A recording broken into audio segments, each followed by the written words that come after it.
성광교회 가족 여러분, 새벽부터 이렇게 환영해 주셔서 감사합니다. 자, 오늘 이 마가복음 4장 26절에서 32절 말씀, 이 새벽 시간 여러분들과 함께 나누겠습니다. 이 말씀은 하나님 나라가 성장하고 자랄 때 하나님 나라는 어떤 특징을 가지는지 우리에게 말씀해 주고 있는 본문입니다. 특별히 여러분 26절, 27절 말씀 한번 보시겠습니까? 여기 보시면 또 이르시되 하나님의 나라는 사람이 씨를 땅에 뿌린과 같으니 그가 밤낮 자고 깨고 하는 중에 씨가 나서 자라되 어떻게 그리 되는지를 알지 못하느니라, 이렇게 말하고 있습니다. 하나님 나라는 그 하나님 나라의 씨를 뿌린 그 당사자는 하나님 나라가 언제 어떤 방식으로 성장하고 자라는지 그것을 감각하거나 잘 알지 못한다는 거예요. 그럼에도 불구하고 하나님 나라의 그 자체의 씨, 하나님 나라의 그 자체의 생명력이 하나님 나라를 전진케 한다는 거예요. 마가는 지금 다소 의도적으로 인간들의 헌신과 수고를 다소 폄하하고 오히려 하나님 나라가 가지는 그 자체의 생명력이 하나님 나라를 성장케 하는데 더 결정적인 영향력을 가진다라고 하는 사실을 강조하고 있는 거예요. 특별히 28절 말씀에도 이런 표현이 나와 있죠. 땅이 어떻게 열매를 맺는다고요? 스스로 열매를 맺대. 우리 한글 개역 개정 성경에는 땅이라고 하는 단어가 문장 맨 앞에 주어로 나와 있죠. 그런데 헬라어 원문에 보니까 스스로라고 하는 이 부사가 문장 맨 앞에서 28절 전체를 이끌고 있을 뿐만 아니라 가장 이 표현이 강조되어지고 있습니다. 여러분들이 영어나 헬라어를 조금만 공부하면 쉽게 발견할 수 있는 점이 하나 있는데, 그게 뭔가 하면 굉장히 많은 영어 단어가 헬라어에서 파생되어져 나왔어요. 이 스스로에 해당되어지는 헬라어가 아우토마테라고 하는 단어인데, 이 아우토마테에서도 영어 단어가 하나 파생되어져 나왔어요. 우리 낮은담 교회 가족들에게 제가 한번 물어봤어요. 아우토마테에서 파생되어져 나온 영어 단어가 뭐겠습니까 하니까 울산 사람들 제가 짜증이 나요. 아우토마테에서 파생되어져 나온 영어 단어가 뭐냐고 물으니까 아우토반 이러고 자빠졌어요. 여러분, 아우토반은 독일의 고속도로 이름이잖아. 영어 단어가 아니잖아요. 여러분, 아우토마테에서 파생되어져 나온 영어 단어는 오토매틱이에요. 이 단어가 문장 지금 맨 앞에 나와 있다고. 하나님 나라는 그 씨, 그 땅 자체의 생명력이 하나님 나라를 전진시킨다는 거예요. 이게 하나님 나라가 가지는 아주 중요한 특징이에요. 그 씨를 뿌린 당사자는 감각하거나 잘 알지 못한 채 이 일이 이루어진다는 거예요. 이게 하나님 나라가 성장하고 자라는데 중요한 특징 하나고요. 자, 이제 30절에서 32절 말씀을 보면 또 하나의 특징을 우리에게 소개하고 있는데, 여러분 31절 말씀을 우리가 소리내서 한번 같이 읽어봅시다. 시작. 겨자씨 한 알과 같으니 땅에 심길 때에는 땅 위의 모든 씨보다 작은 것이로되. 여러분, 하나님 나라는 처음 시작할 때는 미미하고 초라하고 보잘것없어서 사람들이 주목하지도 않을 뿐만 아니라 주목해도 거의 보이지가 않아요. 하나님 나라의 그 시작은 대단히 영광스러운 모습으로 시작되어지지 않습니다. 우리 주님께서 하나님 나라의 복음을 선포하신 그 현장도 어디입니까? 제국의 정중앙인 로마에서 하나님 나라의 운동을 전개하신 게 아니잖아요. 변방 중에 변방이었던 유대, 그 유대의 핵심 지역이었던 예루살렘도 아니고 변방의 갈릴리에서 하나님 나라가 가까워왔다, 회개하라, 이렇게 외치기 시작했습니다. 아무도 주목하지 않았고 30살 조금 넘은 청년이 하나님 나라가 가까워왔다, 회개하라고 하니까 그 동네 사람들, 종교 정치적인 지도자들은 자는 도대체 뭐하는 인간이고 하는 정도의 관심만 있었을 뿐이지 저와 여러분들은 이 하나님 나라가 성장하고 자란 최종적인 결과를 알고 있는 사람이라서 그 시작도 대단히 영광스럽게 시작되어졌을 것이라고 생각을 하지만 그렇지 않습니다. 전혀 주목하지 않는 모습으로 하나님 나라는 시작되어져서 32절 보니까 심긴 후에는 자라서 모든 풀보다 커지며 큰 가지를 내나니 공중의 새들이 그 그늘에 깃들일 만큼 되느니라. 하나님 나라가 가지는 중요한 특징이 이겁니다. 그 시장은 미미하고 보잘것없고 초라한 모습으로 시작을 하지만 다 성장하고 자랐을 때는 엄청난 영향력을 가진다는 거예요. 제가 우리 성강교회 가족들에게 이 새벽부터 질문 하나만 한번 해보겠습니다. 여러분들이 교회를 개척해야 될 목사님이라고 한번 생각을 해보세요. 자, 우리 옆에 있는 사람들하고 인사 한번 하겠습니다. 니는 목사다, 이렇게 한번 인사. 시작. 했습니까? 자, 여러분들이 이제 교회를 개척할 목사님이면, 자, 여러분들에게 두 가지 옵션을 제가 한번 드려보겠습니다. 여러분들이 교회를 개척할 목사라면 어디서 개척을 시작하겠습니까? 1번, 기왕지사 교회를 개척하게 된 거, 나는 수성구에 가서 한번 시작해 보겠다. 수성구 가장 정중앙에 가서 교회 깃발을 세우겠다. 1번. 수성구 하니까 좀 안 채워지네. 나는 서울 강남으로 가겠다. 강남에 가서 복음의 깃발을 한번 꽂아보겠다. 1번입니다. 1번. 2번, 아니, 나는 사람들이 별로 살지 않는 저 시골로 가서 이름도 없이 빛도 없이 거기에 그리스도의 영광스러운 복음의 깃발을 꽂겠다. 2번. 자, 지금부터 이제 마음의 결단을 하시고 솔직하게 한번 자기의 생각을 표현해 보겠습니다. 목사님, 저는 서울 강남에 가서 개척교회를 한번 시작해 보겠습니다. 1번 손 한번 들어보세요. 높이 드세요. 괜찮아요. 이런 분들을 욕망덩어리라 그러는 거예요. 목사님, 저는 시골로 가서 교회를 시작하겠습니다. 사람이 알아주지 않더라도 그 길 한번 가보겠습니다. 2번 손 한번 들어보세요. 높이 드세요. 높이 드세요. 이런 분들을 똥폼 잡는다고 그러는 거예요. 실제로는 가지도 않을 거면서 그냥 그게 좋아 보였어요. 근데 여러분, 그리스도의 영광스러운 복음은 사람들이 전혀 주목하지 않는 장소에서 주목하지 않는 모습으로 시작되어졌지만 한 세기, 두 세기가 가기 전에 하나님 나라의 그 자체의 생명력이 결국은 열매를 맺어 제국 모든 곳으로 복음이 퍼졌을 뿐만 아니라 이 복음이 퍼지고 퍼져서 동방의 작은 나라인 이 나라 이 땅에도 복음의 씨앗이 심기워져서 저와 여러분들이 십자가 지신 이 예수님을 우리의 구세주와 주님으로 믿고 있는 이 영광스러운 자리에 우리 모두가 서 있잖아요. 저 시작은 미미하지만 하나님 나라는 반드시 영광스럽게 성장한다는 것, 이게 두 번째 특징이에요.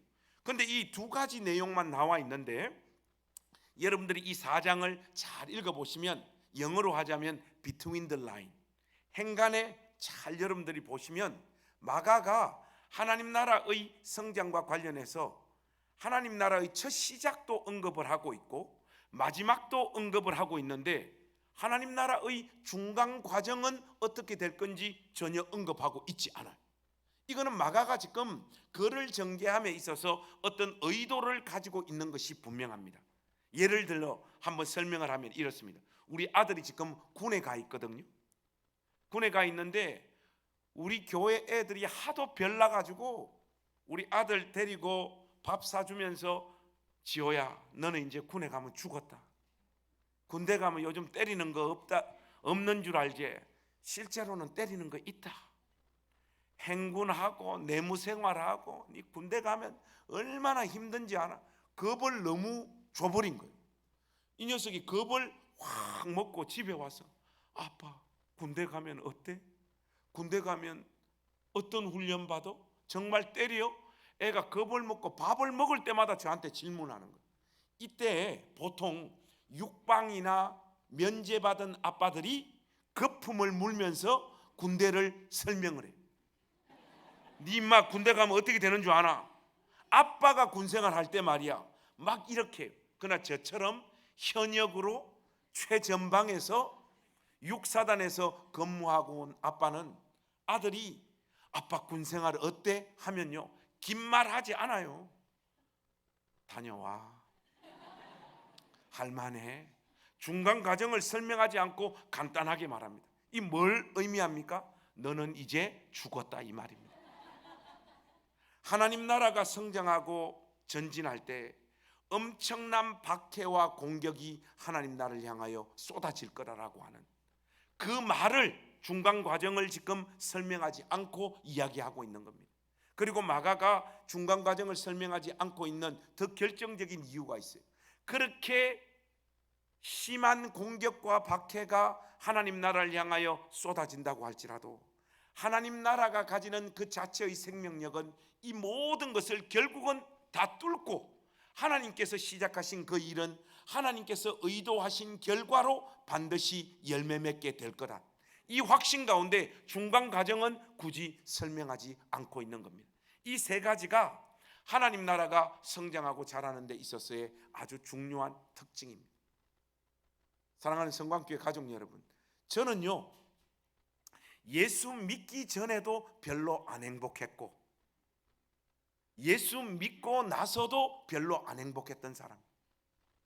보통은 예수 믿기 전에는 안 행복했는데 예수 믿고 나서 행복하다라고 하는 고백과 간증을 사람들이 많이 해요. 그런데 거의 다 구랍니다.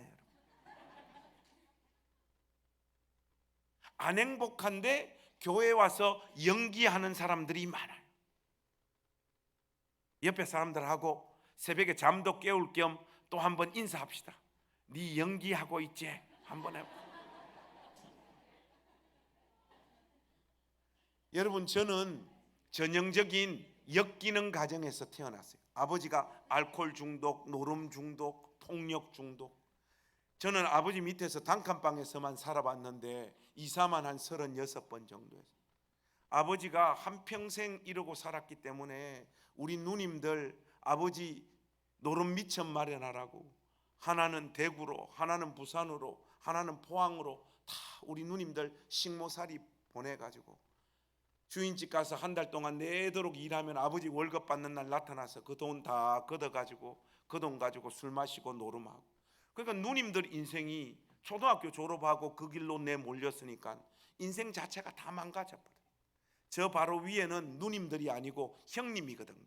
저보다 10살 많은 형님은 또 이제 남자니까 중학교를 보내줬나 봐요. 중학교 2학년 때 우리 형님은 집에 있는 돈 훔쳐가 가출해가지고 서울로 가가지고 한평생을 조직폭력배로 살다가 지금 나이 들어 현역에서 은퇴하셨어요.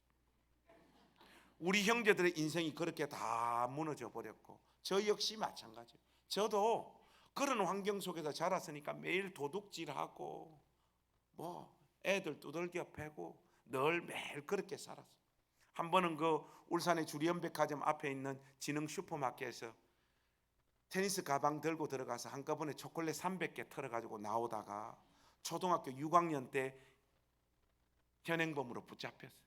나이가 어리고 초범이라는 이유로 저는 훈방 조치됐는데 우리 형님이 와서 진술서 쓰고 저는 집으로 갔어요.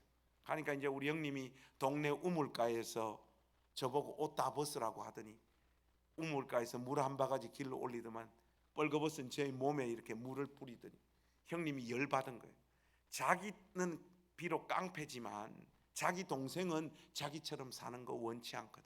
형님이 이 전깃줄 같은 것으로 한 3시간을 저를 두들겨 패더라고.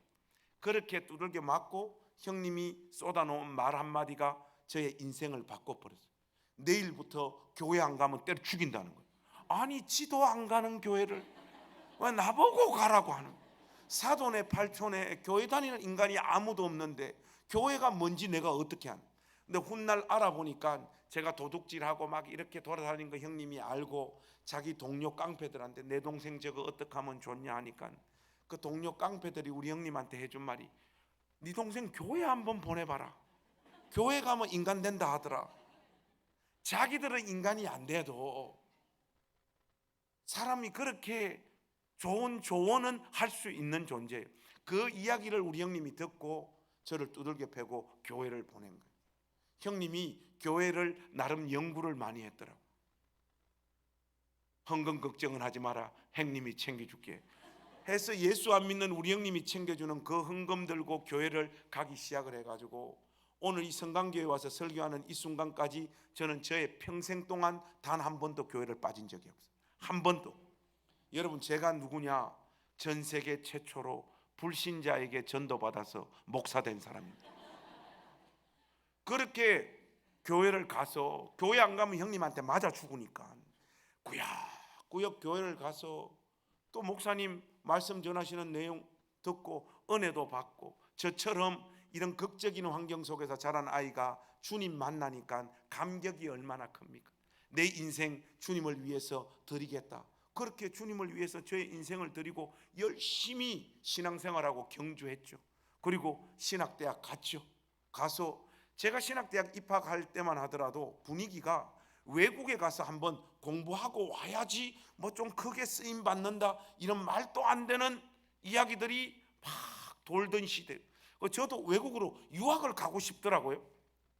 근데 공부를 못하니까 이거 어떻게 하면 좋지 해서 본격적으로 영어 공부를 좀 했죠.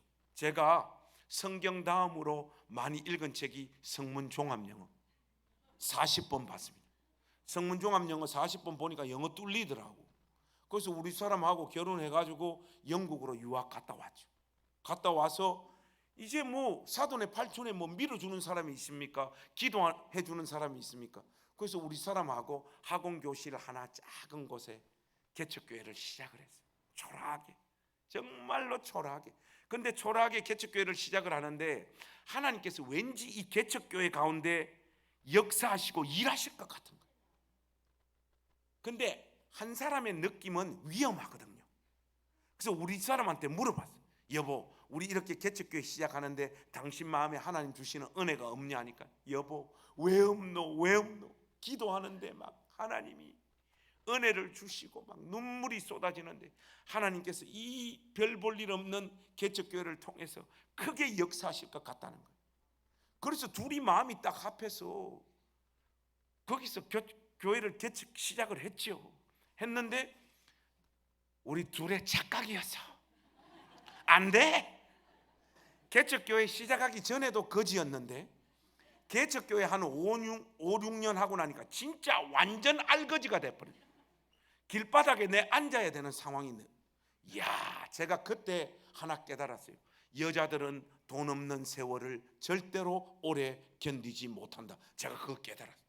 우리 사람이 강원도 춘천 여자인데 성격 보드랍고 순종 잘하고 딱 보면 전형적인 사모 스타일 있잖아요. 우리 사람이 그런 여자예요. 그런데 개척교회 한 5, 6년 하고 나니까 이 양과 같았던 여자가 호랑이 새끼로 변해. 첫날 만날 싸우는 거예요. 첫날 만날. 네가 목사냐? 그러면 제가 또 참아야 되는데 네가 그러면 사모가. 애들 앞에서 이혼하자 말자 막 매일 싸우고 애들 울고 불고 애들한테 보여줘서는 안 되는 모습들을 너무 많이 보여줬어요. 그래서 결국은 그 개척교회 포기를 했어요. 포기를 하고 도시 빈민들 모여 사는 할머님들만 있는 교회에 청빙대가 갔어요. 뭐 청빙이라고 하니까 뭐 근사한 교회가 아니고 할매들만 한 13명 있는. 근데 사택을 공짜로 준다고 해서 우리가 갔어요. 가니까 지하 사택이야. 하니까 여름에 장마가 나가지고, 여러분 영화 기생충 보셨죠? 거기하고 똑같아요. 다 침수 당하고 화장실도 없어가 우리는 매일 요강 쓰고 요강. 새벽 기도 끝나면 제가 요강 담당이었는데 항상 오줌을 우리 가족 4명이 요 정도만 싸면 제발 멈추라고 했는데 한 번 그거 바깥에 나가서 싸는 게 그게 쉽지 않거든. 꼭 오줌이 이까지 차 있어. 그러면 이거 들고 계단 올라가면 막 출렁출렁 해가지고 손에 오줌이 줄줄 흘러네. 부임해서 갈 때는 뭐 사례비도 150만 원 준다고 하는데 할머님들 13명이 한 주에 헌금하니까 8만 4천 원 정도 나와. 84 32. 저는 또 선진국형으로 매주 주급으로 받았어요. 목사님 8만 원 목사님 알아서 다 써 있어. 막 그 환경 속에 사는데 이게 사람 사는 게 아니에요. 제가 우리 집사람한테 그랬어요. 여보, 내 목회 문제가 뭘까 이야기를 하니까, 여보, 당신은 목회가 문제가 아니고 목회를 하면 안 되는 사람이다. 우리 어머니 교회가 뭔지도 하나도 모르는 분인데, 그때 우리 어머니 살아 계셨거든요. 울산에서 새로운 교회 부임했다고 하니까 밤만 되면 전화가, 관성아, 이번 주에는 손님들 많이 왔나? 엄마 많이 안 왔다 하니까 우리 엄마 하는 말이, 관성아, 내가 니를 낳아서 기른 장본인인데 니는 목사 스타일 아니다, 노가다 스타일이다. 엄마 죽기 전에 여기 고향 현대자동차 현대중공업 와서 비정규직이라도 니만 열심히 하면 4천만 원 5천만 원 또 번다는데, 막 평범하게 돈 벌어서 애들 공부시키는 모습 엄마한테 한 번만 보여주면 안 되겠나? 가도 끝이 없어. 예수 믿기 전에도 불행했던 내 인생, 주님 만나서 잠깐 감격이 있었지만은 저의 인생 전체는 눈물과 한숨으로 가득 찼고, 하나님께서 은혜를 부어주시는 삶의 열매, 그런 거 저는 없었어요. 솔직히 제가 한 인간으로서 가지고 있었던 태생적인 삶의 조건이 그대로 저의 삶에 그대로 영향을 미쳐가지고 고스란히 그 모든 현실을 떠안아야 되는 그 자리로 저의 인생이 내몰리더라고요. 돈이 없어서 울었고, 관계가 깨어져서 괴로웠고, 아무리 울부짖고 기도해도 하나님은 나타나지 않고 하나님은 저를 도와주시지 않아요. 이런 시간들을 통과해 가니까 도대체 내 안에 살아계신 예수님, 내 안에서 시작되어진 이 하나님 나라가 무슨 열매를 맺고 있는지 당사자인 저는 감각하거나 느끼거나 전혀 알 수가 없는 거예요. 내 안에 무슨 하나님 나라의 열매가 있나? 저는 그렇게 생각하고 저의 인생의 시간 대부분을 지났어요. 그런데 제가 감각하거나 느끼지 못하는 그 순간에 하나님이 저 안에서 역사하시고 열매 맺어 가셨던 부분이 하나 있더라고요. 그게 뭔가 하니까, 저는 이런 시간들을 통과하면서 지나오다 보니까 돈이 없다고 우는 우리 가족들, 교회 식구들, 그리고 오갈 데 없는 사람들의 사연을 들으면 그것이 얼마나 큰 고통을 야기하고 그 사람이 얼마나 서럽고 얼마나 괴로운지가 똑같이 느껴지다 보니까 가지고 있는 걸 털어가지고 그 사람한테 다 줘야 돼요. 안 그러면 저는 견딜 수가 없는 인간이 돼 있는, 이거는 제가 태생적으로 사람을 향한 긍휼이 많은 게 아니에요. 그냥 이런 시간들을 지나오다 보니까 가난하고 돈 없이 살고 비천하게 사는 것이 얼마나 자본주의가 왕노릇하는 이 세상 속에서 큰 고통을 안기는가가 너무 총천연색 칼라 텔레비전으로 그 사람의 현실이 다 다가와서 너무 아픈 거예요. 제가 누군가 하면 우리 집 사람 몰래 보증만 2번 선 사람이에요. 안 써주면 괴로워서 못 견뎌요. 제가 우리 집에는 단기 손님, 중기 손님, 장기 손님이 항상 있었고, 결혼해가지고 우리 가족들끼리 살아본 날이 없습니다. 갈 데가 없는 사람들 전부 다 집으로 불러가지고 데리고 같이 살아. 2년 3년 사는 인간들은 뭐 많았고, 6개월씩 사는 사람은 뭐 그거는 항상 있는 일. 그리고 뭐 이틀 3일 있다가 가는 사람은 그냥 우리 가족, 그냥 부둥켜 안고 사는 그런 사람이 되어버렸어요. 하나님께서 저 가운데 이런 인생을 허락하셔서 저 안에 이런 열매를 맺게 하시더라고요. 한 번은 행신교회를 개척했을 때 우리 교회 한 청년이 해군 장교로 군대 입대해가지고 왔어요. 근데 핸드폰 앱을 만드는 회사를 창업했다가 쫄딱 망한 거예요. 그래서 자기가 다니는 교회는 못 가고 고양시 행신동에 좀 이상한 목사님이 있다 하더라 해가지고 찾아온 거예요.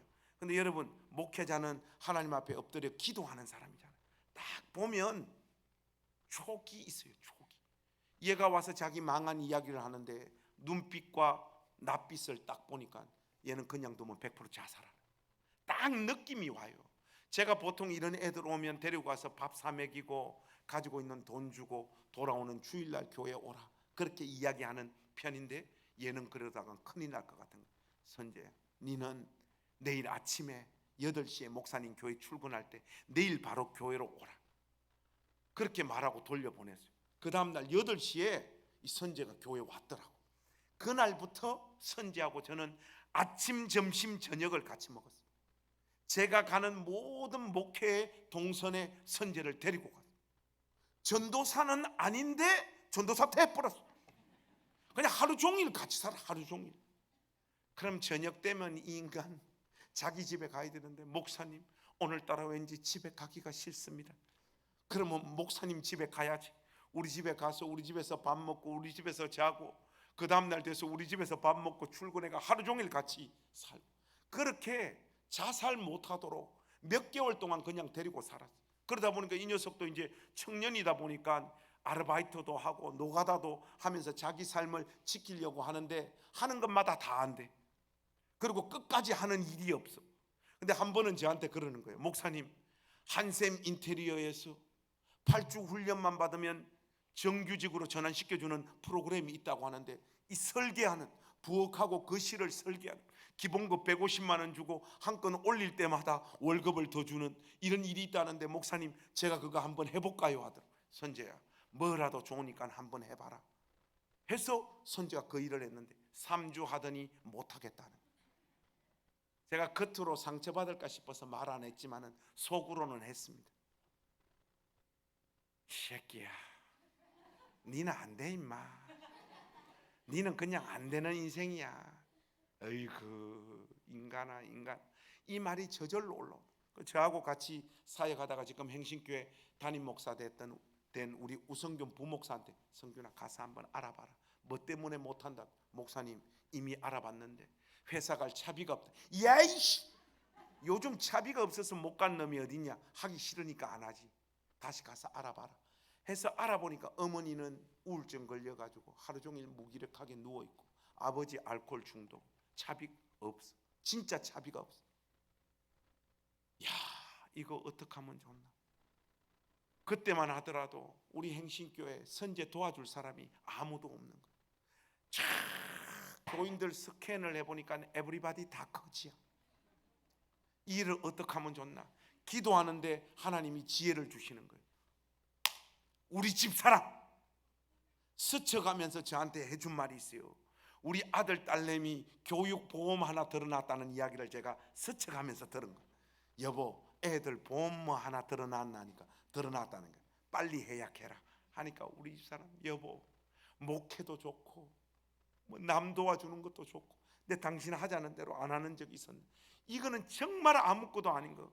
내가 돈 아껴가 애들 그거 좀 준비하고 있는데 이것까지 나보고 깨라고 하나.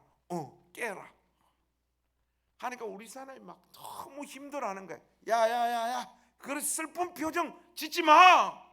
빨리 깨. 쪼아대니까 경상도 놈을 강원도 여자가 어떻게 이겨요? 하니까 저쪽에 가서 막 해약해가 이씨 돈 가져가라고 돈을 200만 원인가 300만 원인가 해약해서 주더라고. 우리는 또 그런 돈 감사함으로 잘 받거든요. 받아가지고 선재를 목양실로 불렀어요. 선재야, 이 일 끝까지 해야 된다. 목사님 동구에 왔다. 이 녀석이 안 받으려고 하는 거 협박하고 겁주고, 너 안 받으면 목사님하고 너는 끝이야. 받았어. 선재야 제발 8주만 해라. 8주만. 일 끝내고 돈 잘 벌어서 잘 사는 모습 보여달라는 게 아니라 함 시작을 했으면 끝까지 하는 거 네 삶의 습관으로 길러야 된다. 돈 안 받으려고 하는 선재, 우는 선재 우격다짐으로 돈 쑤셔 넣어가지고 보냈어요. 그리고 우리 선재가 8주 훈련을 다 받았어요. 그리고 선재가 처음 배치된 곳이 어딘가 하면 한샘 인테리어 서울 목동 지점에 배치가 돼요. 그런데 이 일을 10년 15년 시작한 사람보다 우리 선재가 실적이 더 좋은 거예요. 첫째 달, 둘째 달, 셋째 달 막 쭉쭉쭉쭉 뻗어가는 거예요. 근데 여러분, 선재하고 저처럼 태어나서 뭔가를 해가지고 잘 돼 본 적이 한 번도 없는 인간들은 뭔가가 잘 되면 좋은 게 아니라 불안해요. 초반 끝발 개끝발이잖아. 우리 인생의 끝까지 잘 되는 법이 한 번도 없잖아. 막 불안한데, 저는 기복신앙을 추구하는 사람이 아닌데 막 기복신앙이 저절로 하나님 우리 선제 한 번만 잘 되게 해주세요.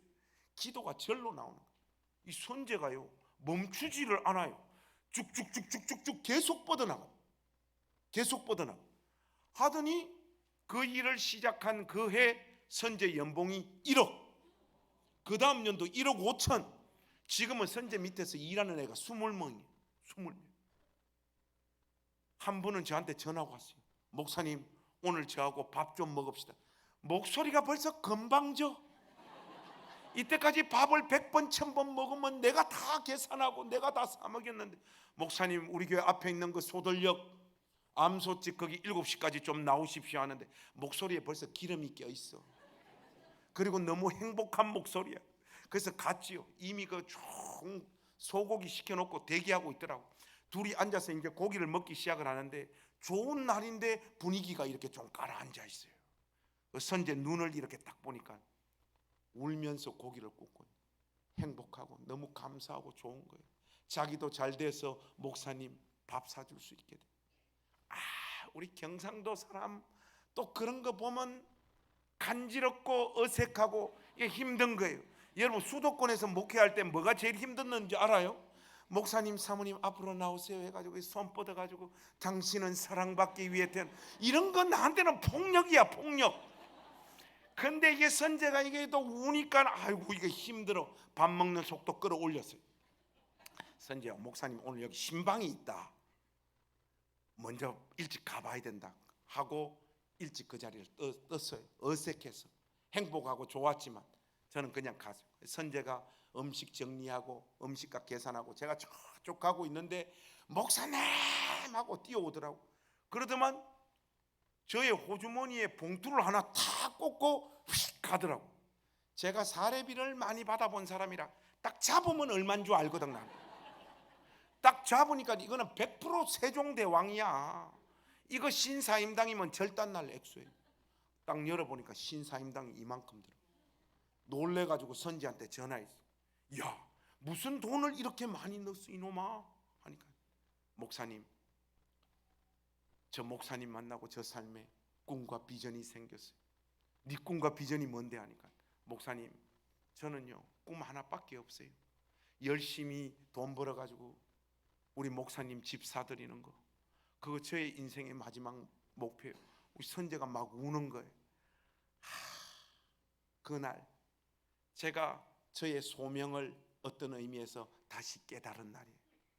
나는 이런 말도 안 되는 괴롭고 답답하고 막막한 인생으로 내몰려서 그냥 우리 주님께서 불쌍한 인간들 보면 포기할 수 없어서 같이 사는 그 삶을 그냥 꾸역꾸역 살았을 뿐인데, 하나님은 이런 삶을 통해서 이런 열매를 맺게 하시는구나. 앞으로 나한테 주어진 이 길이 영광스럽지 않다 할지라도 하나님께서 내 안에 심기시고 만들어 놓은 이 열매를 가지고 주님 섬기고 강단에 서서 하나님 편 들다가 나는 갈란다, 그렇게 마음먹었죠. 그래서 작년 1월에 우리 행신교회가 하나님 은혜 가운데 잘 성장했어요. 중형교회로. 그래서 교회는 교회를 낳아야 되잖아요. 그래서 아까 선제 집에 그 조사하러 갔던 우리 우성균 부목사를 교인들 절반, 교회 재정 절반 떼서 분리개척 내보내기로 마음 결단을 했어요. 그래서 그 일을 추진을 하는데 코로나인 거예요. 이 상황에 부목사 내보냈다가는 우리 부목사 가정과 인생이 다 엉망진창 될 것 같은 거예요. 그래서 하나님 앞에 엎드려 기도하는데 하나님이 저 가운데 주시는 은혜가 있어요. 개척은 목회 경험이 제일 많은 사람이 하는 거란다.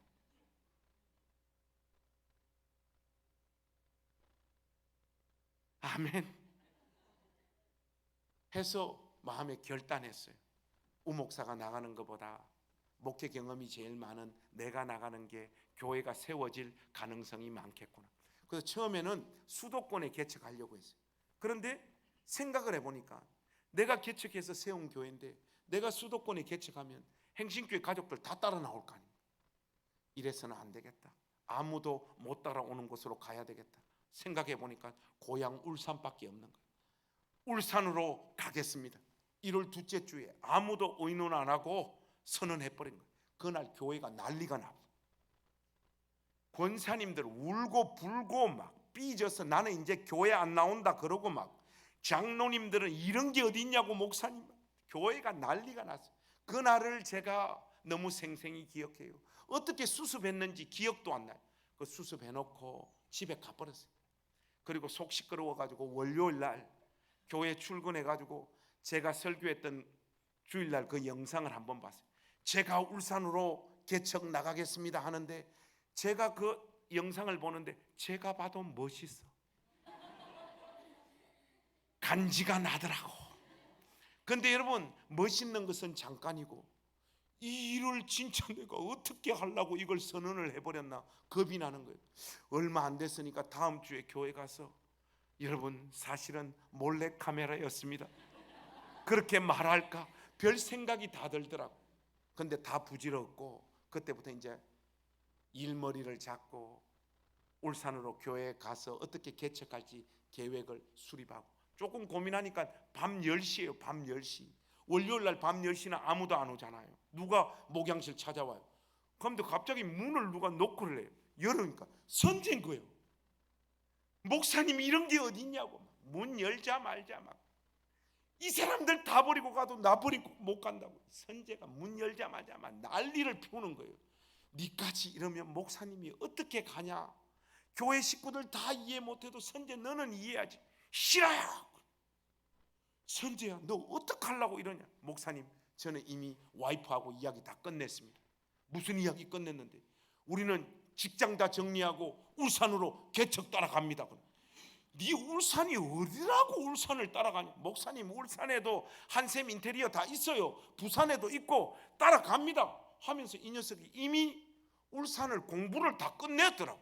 목사님 긴 이야기 필요 없고 중구에 집을 구해야 됩니까? 남구에 집을 구해야 됩니까? 선재야 남구에 구해야 된다.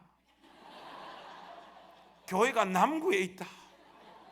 그날 우리 둘이 부둥켜 안고 제가 태어나서 제일 많이 울었어요.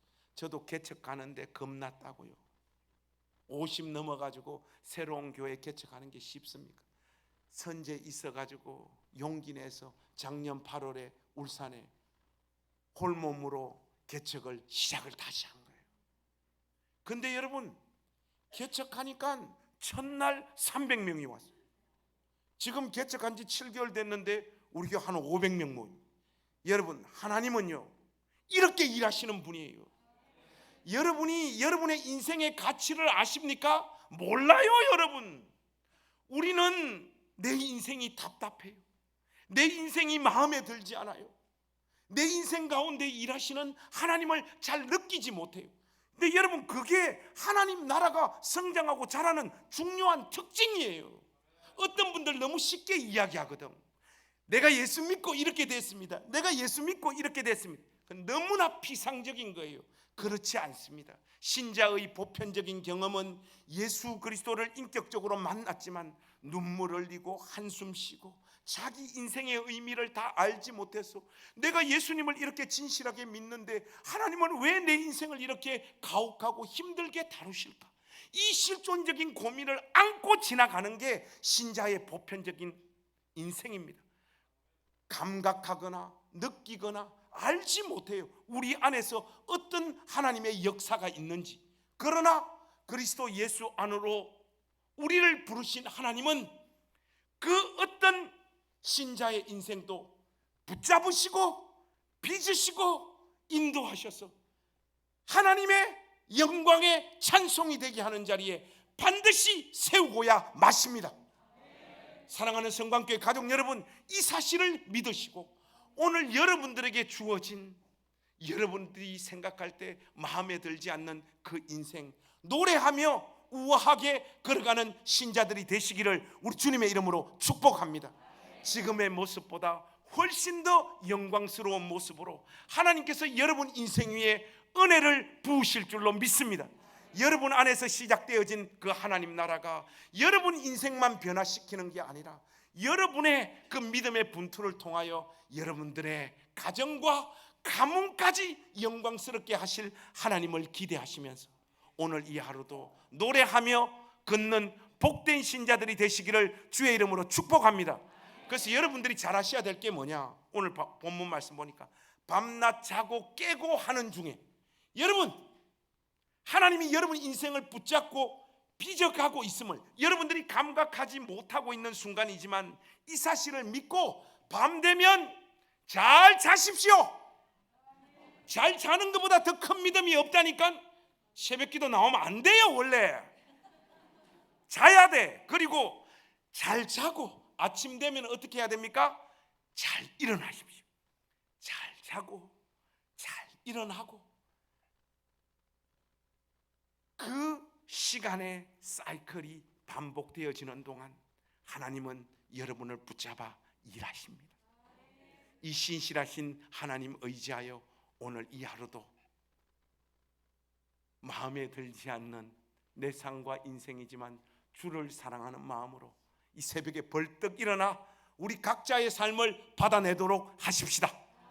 여러분들 2명씩 짝 한번 지으십시오. 자, 우리 서로 인사 한번 하고 오늘 첫째 날 새벽기도 마무리하겠습니다. 눈을 딱 쳐다보고 하겠습니다. 자, 첫 번째 멘트가 이겁니다. 이때까지 산다고 네가 고생이 많았다 한마디 하면서 했습니까? 자, 이제 한마디 더 하겠습니다. 밤이 되면 잘 자라. 한마디 더 합시다. 아침이 되면 잘 일어나라. 그러면 주께서 일하신다. 요거 연습이었고요. 쫙 이어서 쫙 한번 합니다. 네가 산다고 고생이 많았다. 밤 되면 잘 자라. 아침 되면 잘 일어나라. 그러면 주께서 일하신다. 이어서 우리 애틋한 마음, 그 인생을 축복하는 마음으로 손 잡고 우리 이 멘트 쭉 이어서 한번 해보겠습니다. 자, 눈을 쳐다보고 크게 한번 하겠습니다. 시작. 밤 이때까지 산다고 수고가 많았다. 밤이 되면 잘 자라. 아침이 되면 잘 일어나라. 그러면 주께서 일하신다. 할렐루야. 성광교회 가족 여러분, 다시 한번 말씀드립니다. 이때까지 주 안에서 산다고 다들 고생 많으셨습니다. 밤이 되면 잘 주무십시오. 주께서 사랑하시는 자에게 잠을 주십니다. 그리고 아침이 되면 마음에 들지 않는 내 인생이지만 주를 사랑하는 마음으로 아침에 일어나서 그 삶을 용기 내어 받아내십시오. 이 시간의 순환 속에 하나님은 우리 인생을 붙잡아 하나님의 영광의 찬송이 되게 하는 자리에 우리 모두를 세우실 줄로 믿습니다. 기도하겠습니다.